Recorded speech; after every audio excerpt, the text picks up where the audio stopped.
Le 26 mars 2024, les Togolais se sont réveillés en apprenant qu'ils sont rentrés dans une nouvelle république.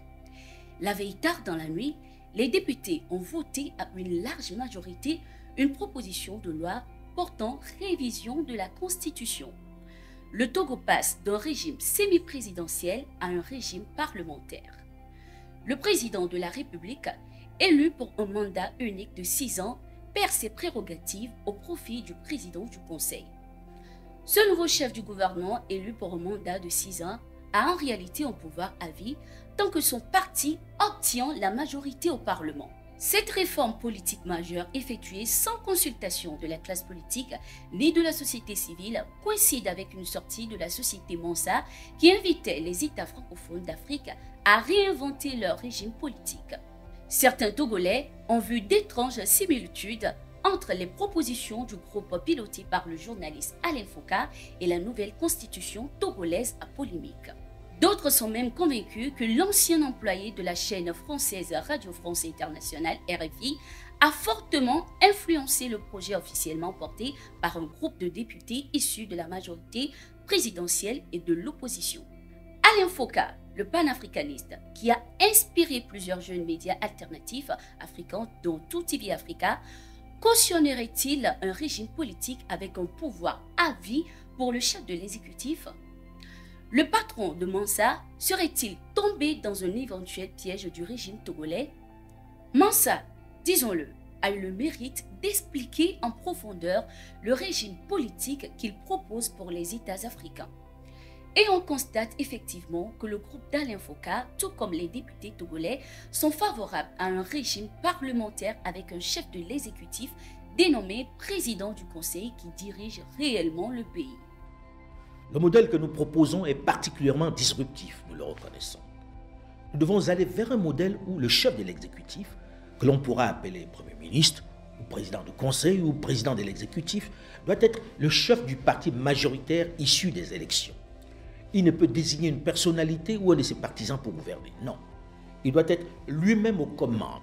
Innocent Kakbara, bonjour. Oui, bonjour. Alors la réalité du pouvoir va passer du président de la République au président du Conseil des ministres, mais sur le fond, qu'est-ce qui va changer? Fondamentalement, ça veut dire que nous quittons un régime qui était hybride, on ne savait pas si c'était un régime présidentiel ou semi-présidentiel, mais maintenant nous avons fait clairement le choix d'un régime parlementaire où le centre du pouvoir est au Parlement. Donc le parti qui gagne les élections législatives dirige le pays, très simplement. C'est un peu comme ce qui se passe en Allemagne, ce qui se passe en Grande-Bretagne, donc dorénavant, c'est le Parlement qui sera au cœur de la démocratie togolaise, où le parti qui va gagner les élections aura le choix de nommer le président du Conseil des ministres et son chef pourra éventuellement devenir le président du Conseil des ministres. Président du Conseil. Cette appellation dont les Togolais ne sont pas encore habitués n'a en réalité rien de nouveau.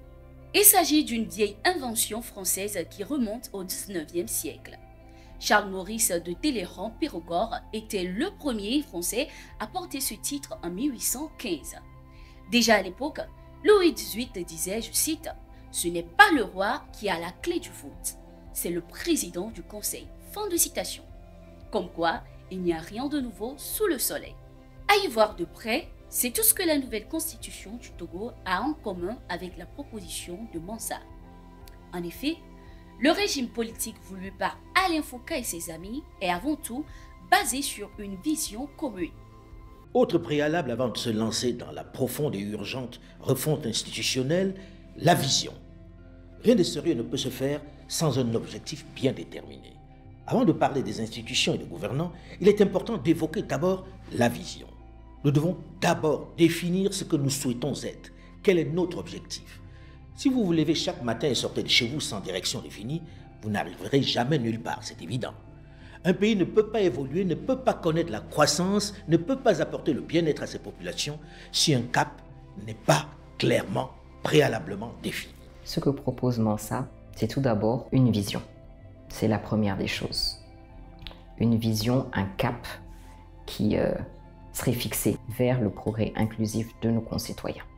Et cette vision serait partagée majoritairement et transcenderait tous les courants partis politiques. Dans un premier temps, on va se mettre d'accord sur la destination. Quelle est la destination que de manière consensuelle toute la population ou ceux qui sont en âge de s'exprimer.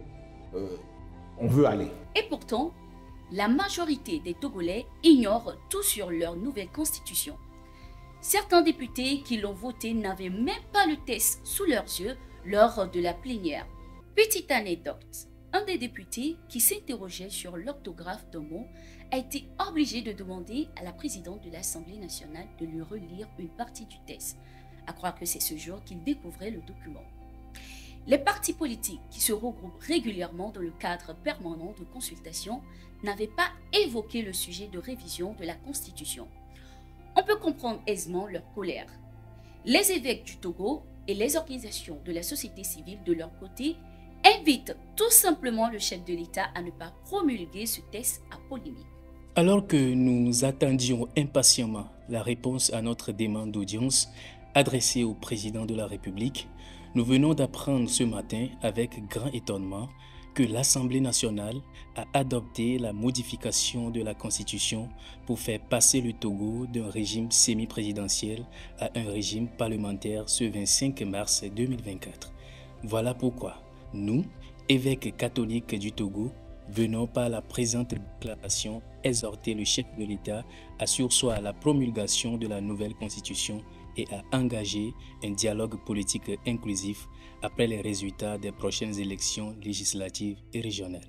On change non seulement pas des aspects de la Constitution, mais tout un système de fonctionnement, de gouvernance. On quitte le système de gouvernance présidentielle pour celui parlementaire. Les motifs sont pertinents. Encore une fois, je le dis parce que j'ai pris le temps de tout lire. Les motifs sont pertinents. Mais la question, est-ce que nous sommes préparés? Est-ce qu'on nous a préparés? Est-ce qu'on a préparé les Togolais? Je dirais non. La réponse, elle est claire, c'est non. Et justement, pourquoi? Pourquoi selon vous? Là, je ne saurais vous dire parce que je ne suis pas à l'Assemblée nationale. C'est clair, il n'y a aucune vision commune derrière cette nouvelle constitution du Togo. Le régime politique de Mansa a créé des contre-pouvoirs au Parlement et président du Conseil. Il s'agit d'abord du Conseil des sages. Composé de chefs traditionnels, le Conseil des sages peut dissoudre le Parlement et démettre de ses fonctions le président du Conseil si celui-ci s'éloignait de ses missions. Mieux encore, la population n'a pas à subir les humeurs d'un roi fou. Elle peut démettre le président du Conseil de ses fonctions. Il peut également être destitué par une votation populaire, toujours selon les principes arrêtés. Nous avons le référendum citoyen. Les citoyens, face au comportement inapproprié du chef de l'exécutif, vont signer une pétition, réunir un nombre critique de signatures qui va être déposé auprès du Conseil des sages et du Parlement.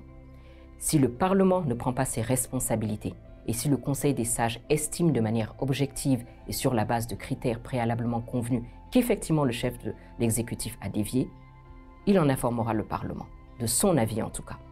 Si le Parlement perdure à soutenir le chef de l'exécutif dans cette trajectoire erronée, alors le chef de l'exécutif qui va continuer à s'accrocher à son pouvoir sera simplement destitué par le Conseil des sages et l'Assemblée nationale dissoute. Tous ces mécanismes n'existent pas dans la nouvelle constitution du Togo. Une fois que son parti a la majorité au Parlement, le président du Conseil peut diriger à vie comme bon lui semble. La seule entité qui peut le destituer est le Parlement. Et pour éviter des surprises désagréables, tout député qui quitte son parti politique, même en cas de démission, perd son siège à l'Assemblée nationale. Cette mesure surréaliste éviterait la transhumance politique selon certains députés. Nous nous interrogeons sur l'implication réelle ou non d'Alain Foka dans la rédaction de la nouvelle constitution du Togo car il mesure mieux que tout le monde les enjeux d'une telle révision constitutionnelle. Alain Foka sait qu'au Togo, les élections ont presque toujours été contestées. Il sait également que depuis sa création, le parti politique UNIR a toujours eu la majorité au Parlement et si la cadence est maintenue, son président Faure Gnassingbé s'offrira un mandat indéterminé avec cette nouvelle constitution. Alain Foka doit certainement savoir que les similitudes constatées entre ses propositions et la constitution votée par les députés togolais sont troublantes. L'heure est peut-être venue pour le journaliste bien aimé dans la sous-région de faire le point à l'opinion. Est-ce son projet, la nouvelle constitution du Togo? Les députés togolais ont-ils trahi ses pensées Ou s'agit-il juste d'une coïncidence, un hasard de calendrier? Les Togolais s'interrogent. Bonsoir chez vous.